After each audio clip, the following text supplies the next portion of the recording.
anak saya tuh masih usia 1,5 tahun.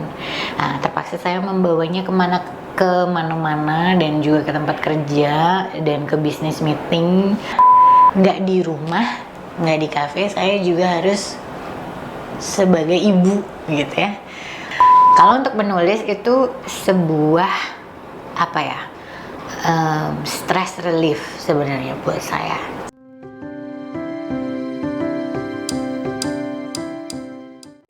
Nama saya Harini Riana, biasa dipanggil dengan Ria.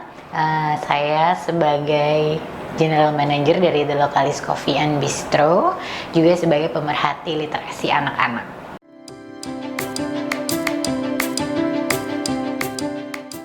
Jadi selama 20 tahun saya di US, dari SMA, kuliah S1, kuliah S2, kerja, kemudian berumah tangga. Saya bergerak waktu itu, saya bekerja di bidang marketing communication, dan background saya juga waktu S1 itu psikologi. Anyway, kami memutuskan untuk kembali ke Indonesia karena supaya anak saya mengenal kakek nenek dari masing-masing pihak, dari saya dan dari suami, juga untuk kenal dengan sepupu-sepupunya, jadi supaya punya keluarga besar. Sebelumnya saya belum pernah memegang restoran atau berkecimpung di bidang F&B, tapi ketika kami kembali ke Indonesia 3,5 tahun yang lalu, saya dipercaya untuk menjalankan The Lokalis Coffee and Bistro. Pada saat itu anak saya tuh masih usia 1,5 tahun. Terpaksa saya membawanya kemana-mana dan juga ke tempat kerja dan ke bisnis meeting, dengan tas yang berisi buku gambar, alat gambar, mainan dan lain-lainnya, supaya dia punya kerjaan ketika saya sedang meeting atau bikin laporan. Nah, dari situ ide saya adalah menciptakan sebuah kafe, memberikan konsep Lokalis ini menjadi kafe yang ramah anak. Kami menambahkan satu section di kafe, dan kami isi dengan mainan-mainan anak, buku-buku. Itu perlahan-lahan, sangat perlahan-lahan. Kami membutuhkan waktu pada saat itu karena kafenya juga kafe independen. Jadi kami tidak ada investor. Secara lambat laun kami menambahkan satu section ini, akhirnya terbentuklah gitu ya satu section ini, dan tamu-tamu suka pada bawa anak-anaknya ke sana, jadi mama-mama bisa arisan atau ketemu dengan temannya atau meeting, laptopan, anaknya ada tempat bermainnya, dan mainan-mainannya pun juga mainan-mainan yang melatih imajinasi, bukan mainan-mainan yang untuk motorik besar.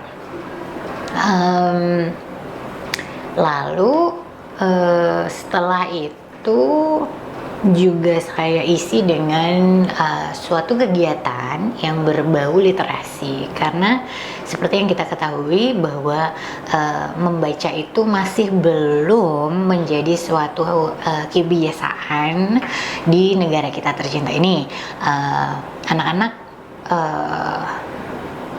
Anak-anak lebih banyak bermain dengan gadget daripada membaca.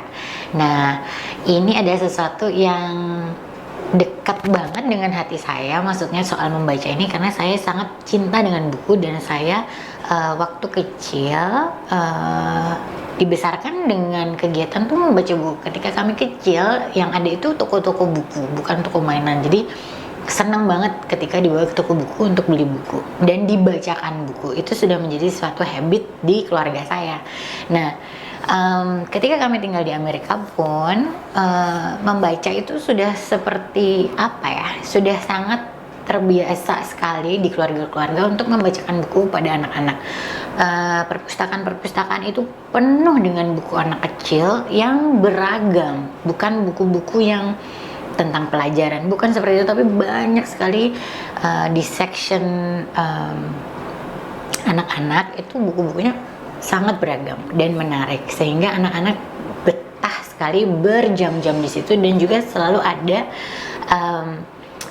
seorang guru ya, seperti seorang pemandu gitu untuk membacakan cerita. Nah, itu menjadi motivasi saya, impian saya, inspirasi saya untuk menciptakan sebuah program seperti itu di kafe.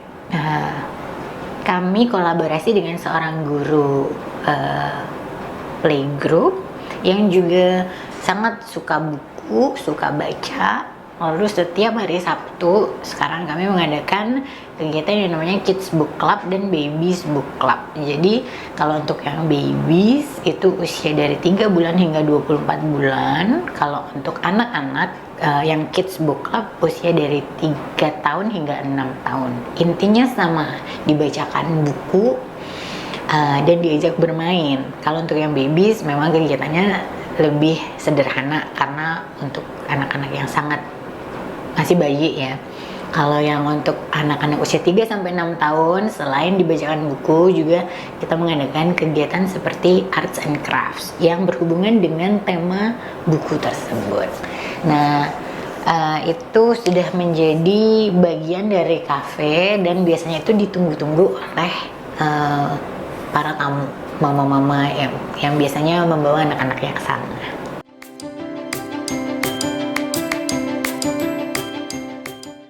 Kalau untuk menulis itu sebuah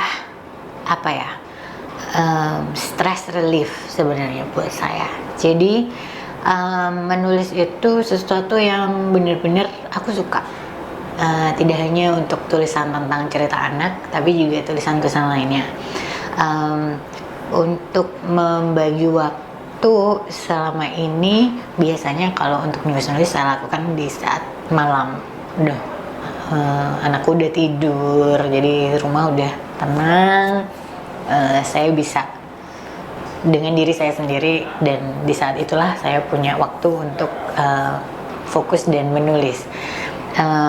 Kalau kafe biasanya saya lakukan di pagi hari untuk memanage tugas-tugas yang harus saya lakukan di kafe gitu.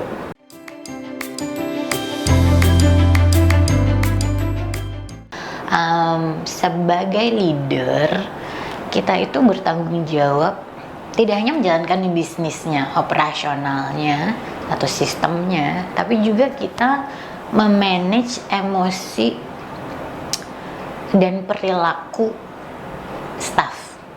Jadi maksudnya adalah nggak di rumah, nggak di kafe, saya juga harus sebagai ibu gitu ya. Karena manusia itu bukan robot. Nah, jadi manusia itu penuh dengan dinamikanya sendiri-sendiri. Kadang itu kebawa ke tempat kerja, sehingga kalau seorang leader dalam bisnis apapun, saya rasa harus memperhatikan itu gitu. Jadi kita tidak bisa mengharapkan staff atau para pekerja kita untuk bekerja dengan sangat baik, dengan maksimal kalau mereka menghadapi banyak masalah ternyata dalam kehidupan sehari-harinya. Nah, disitulah menurut saya tantangannya adalah kita harus peka, kita harus peduli dengan kehidupannya para pekerja kita ini ya. Maksudnya mereka kan tim kita, jadi kita juga harus punya hubungan yang baik, sehingga